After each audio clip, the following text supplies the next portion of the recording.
Ladies and gentlemen, Palace Press Officer, Undersecretary Claire Castro.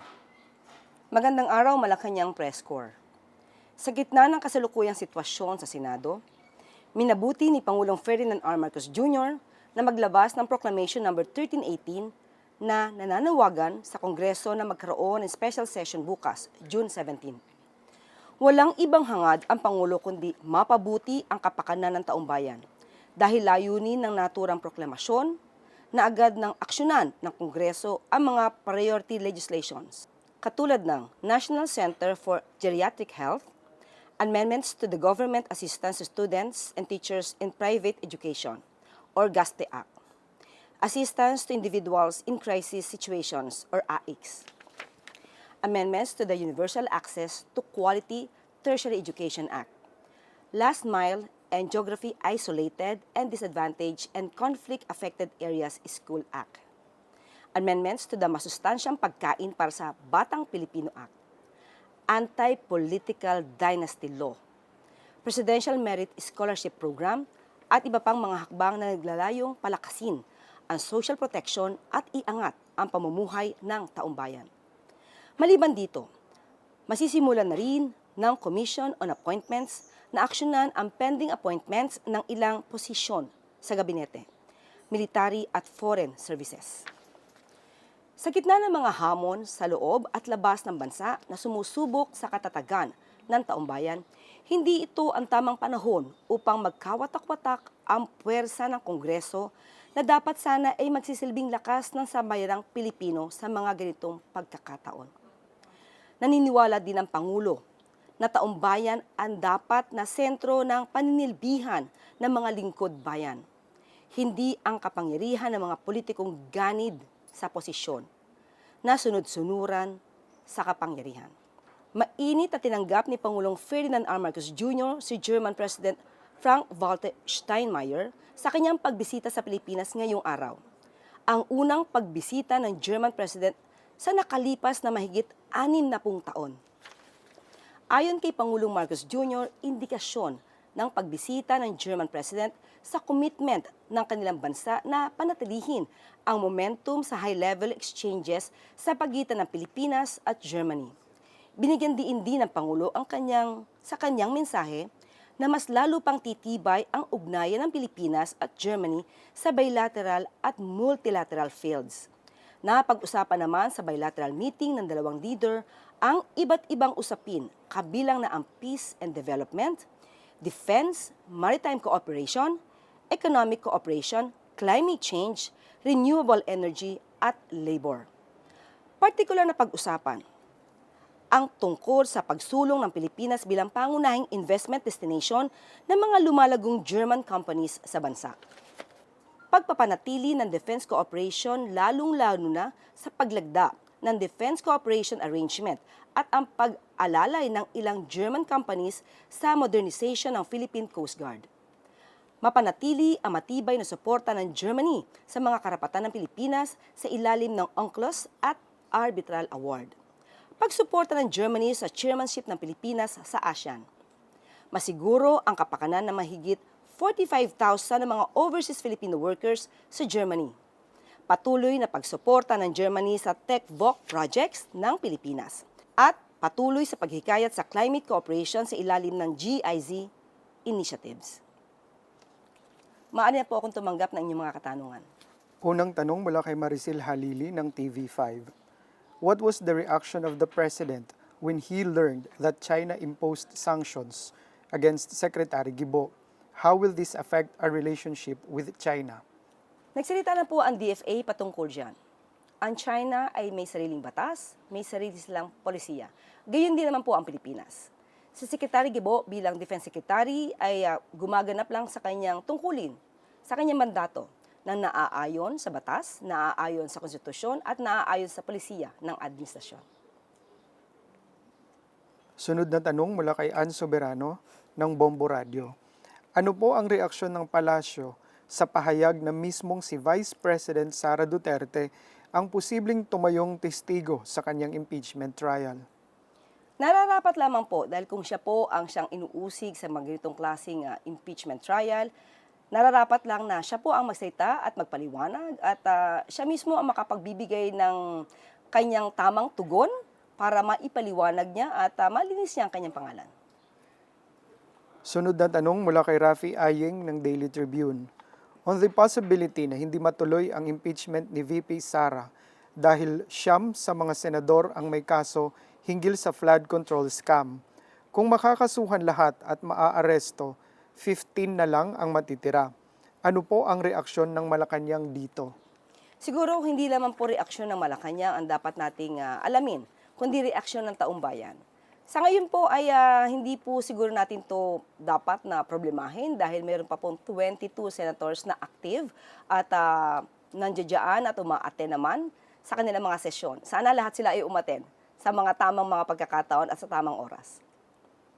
Sunod na tanong mula kay Alvin Baltazar ng Radyo Pilipinas. Any statement from Palace regarding reports that US and Iran have reached an agreement to end the war and open the Strait of Hormuz? Follow-up question, may ginagawang assessment ba ang palasyo through its economic managers kung gaano kalaki ang magiging epekto sa bansa ng posibleng pagbabalik ng normal na oil supply sa global market, and do we expect na bababa na din ang presyo ng kuryente and transportation? Siguro hindi lang naman Pilipinas ang nagnanais na maayos ang gusot sa Middle East. Pero dahil dito, tinanong po natin mismo ang opinyon ni Secretary Arce Balisacan at ito po ang kanyang tugon sa katanungan na yan. Ito po, we are gathering info for our assessment. The indications are that, given the destruction of logistics, damaged infrastructure, and the depletion of inventories, it may take months before global prices fall to pre-war levels. Still, the development will benefit the country as we remain dependent on imported fuel from the Middle East. End of quote. Sunod na tanong mula kay Tristan Nodalo ng Newswatch. Viral story po ngayon ang kwento ng isang byuda na namatayan ng asawa matapos umanong i-deny ng ospital ang paggamot sa kanya dahil sa 24-hour confinement policy ng PhilHealth. Marami po ang nadismaya sa healthcare system ng bansa dahil sa pangyayaring ito. May direktiba po ba si Pangulo para matiyak na hindi ito mauulit at mapakinabangan talaga ang PhilHealth? Alam po natin kung paano po nagpupursige ang Pangulo natin para po mapaganda ang healthcare ng bansa. Nandiyan na nga po ang zero balance billing, nandiyan na rin po ang pagpapalaki ng coverage sa PhilHealth. So, tandaan po natin, ang outpatient po ay covered po ito ng PhilHealth. So, kung meron man mga tao na hindi po na-explain mabuti ang coverage ng PhilHealth, yan po ay dapat na maimbestigahan.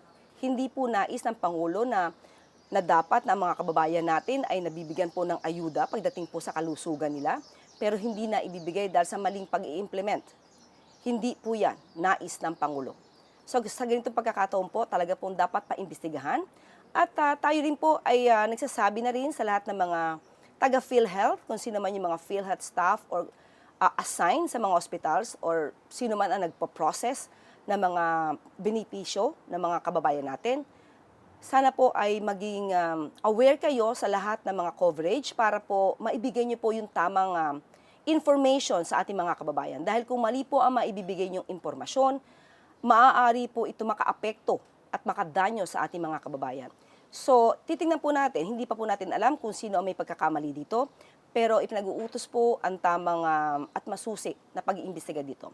Dahil hindi po ito dapat maulit kung totoo na PhilHealth staff ang nagkaroon ng pagkakasala dito. Sunod na tanong mula kay Ian Cruz ng GMA. Yusek, dapat po bang paniwalaan ang sinabi ni Vice President Sara Duterte, and I quote, "Hindi ko gusto agawin yung posisyon ni Bongbong Marcos. Gusto ko makita ng taong bayan hanggang sa dulo kung gaano kawalang hiya si BBM." End of quote. Alam naman natin si Vice Presidente ay paiba-iba ng kanyang mga sinasabi. Kung matatandaan niyo po, July 19, 2025, siya mismo ang nagsabi sa mga kababayan habang siya ay nakikipag-usap o nagsasalita before the Filipino community. Ang sabi niya sa The Hague or sa Netherlands, July 19, 2025, lahat sila, sabi nila, lahat sila ay nagnanais na pababain sa pwesto ang Pangulo. Kasama siya sa nais na magpababa sa Pangulo. Kaya siguro mas dapat nating isipin kung ang mga sinasabi ba ng Vice Presidente ay pampolitika o nasa puso niya o nasa utak niya. Dahil pa iba-iba ang kanyang naratibo. Hindi makakaila ang nais niya. Pabaksakin ang Pangulo, patalsikin ang Pangulo sa pwesto. Pati ang kanyang mga kaalyado, nandiyan ang mga gawain, nandiyan ang paninira sa Pangulo. So, sa sinasabi niyang walang age, siguro mas maganda na siya mismo ang humarap sa salamin at malaman niya kung sino ba talaga ang walang age. Kasi sumasalamin ang pagiging walang age sa mga gawain ng kanyang ama. Nandiyan ang pagpapatay, nandiyan din ang pagkakaroon ng mga assassin, nandiyan din yung mga pagbabanta sa mga maliliit na kababayan natin na nakita natin na ginawa ito sa loob ng isang bar. So, sino ba talaga ang walang age? Sunod na tanong mula kay Ivan Mayrina ng GMA. Sabi ninyo kamakailan gusto ng Pangulo na mauna ang Senado na magkasundo bago patawag ng special session. Else, mababaliwala ang gusto ng Pangulo. Ibig sabihin ba sa ngayon ay naayos na? Sa ngayon po, hindi natin alam kung ano ang tunay na sitwasyon sa Senado. Pero, of course, ang gusto ng Pangulo ay magkaroon ng kaayusan sa Senado dahil kailangan sila talaga magtrabaho. So, nasa kanila pong kamay yan. Sa ngayon po, ang obligasyon ng Pangulo ay ginawa niya. Nagpatawag po siya ng isang special session at nasa kamay na po ito ng mga senador kung kayo rin po ay tutugon sa inyong obligasyon. Sunod na tanong kay Tristan Nodalo ng Newswatch. Senator Ping Lacson says handa sila sa dirty tricks ni Senator Alan Cayetano na isasagawang special session. Nababahala ba ang Malacanang sa posibilidad na magkaroon ulit ng kaguluhan sa pagdaraos ng special session? Alam po natin na sila ay dapat na maging professional at sila naman ay mga senador at alam naman nila ang kanilang mga tungkulin. Kung handa po sila sa dirty tricks ni Senator Alan Cayetano, magandang balita yan dahil siguro nga po nakikita na natin even before kung ano ba talaga yung mga naging aksyon ni Senator Alan Cayetano, hindi lamang dito sa Senado, kundi pati sa House of Representatives kung saan hindi niya rin binitawan agad-agad ang posisyon bilang House Speaker. Kahit na mayroong usapan, may term sharing agreement, hindi niya agad ito tinupad. So maganda po, nahanda sila dahil ang paghahandang ito sa mga gitong klaseng kaguluhan ay dapat lang masolusyonan agad para sa taong bayan. Hindi sa pansariling ambisyon ni numan. So dapat talagang tutulan ito dahil ang dapat isipin nila taong bayan at ang interes ng bansa. Huling katanungan mula kay Joash Malimban ng Bilyonaryo News Channel. Tinawag ni Representative Ellie San Fernando si Executive Secretary Ralph Recto na salot sa buhay ng mga manggagawa at ordinaryong Pilipino dahil umano'y hinaharang ni Recto ang pagbubuwag ng provincial rate at pagtanggal ng VAT. Ano po ang inyong masasabi tungkol dito? Follow-up question, ayon kay Representative Ellie San Fernando, in 4 years, walang kahit anong panukalang batas o batas na naipasa tungkol sa mga manggagawa si President Ferdinand R. Marcos Jr. Ano po ang response ng Malacanang dito? Unang-una po, ang Pangulo, ang administrasyon ay ginagawa ang tungkulin ng naaayon sa batas at kung ano lang yung sakop nilang kapangyarihan. Ang Pangulo po ay nagbalita kamakailan lamang, this is May 1, 2026, nagkaroon po ng wage hike in Northern Mindanao, Caraga, effective May 1, 2026, kung saan nagkaroon po ng increase ng sahod dito sa Northern Mindanao, Caraga. Ito po ay ayon na rin po sa pagtutulungan ng DOLE, ng Regional Tripartite Wages and Productivity Board, kung saan ang ahensya na ito ay tumutugon sa pag-increase o pag-monitor ng tamang sweldo kada region. So ito po ang obligasyon ng administrasyon. At kamakailan nga lamang po ay meron din pong pag-increase ng sweldo dito sa Region 3. Yan po ay nakita po natin as of April 16, 2026 ay nagkaroon po ng karagdagang sweldo sa mga manggagawa sa Region 3. So in other words, ang Pangulo po at ang administrasyon, pati na po ang DOLE, ay tumutugon sa kanilang mandato na naaayon sa batas. Ang sinasabing hindi nagpapanukala ng batas tungkol sa National Minimum Wage, hindi po ito trabaho ng Pangulo. Trabaho po ito ng mga mambabatas. So wag pong ibato ang trabaho nila sa ehekutibo dahil yan po ay trabaho ng Kongreso. Kung gusto niyo po na dapat na magpatupad ng mas mataas pa na minimum wage, kayo po, sa inyo po iyang mandato. So kung ano man ang kakulangan ninyo, kung meron man kayong katamaran, at hindi nyo nagagampanan ang inyong trabaho bilang mambabatas, huwag nyo pong ipahid sa ehekutibo. Huwag nyo ipahid sa Pangulo.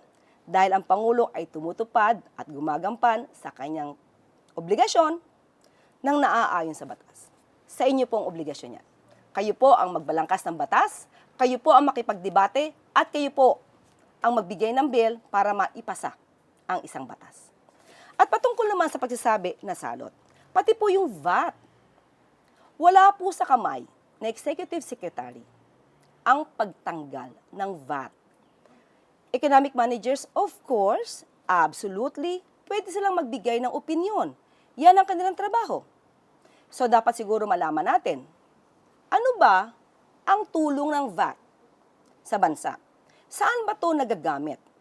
At kung balak niyo po itong patanggal, hindi rin po ito katungkulan o hindi po ito hawak ng isang executive secretary.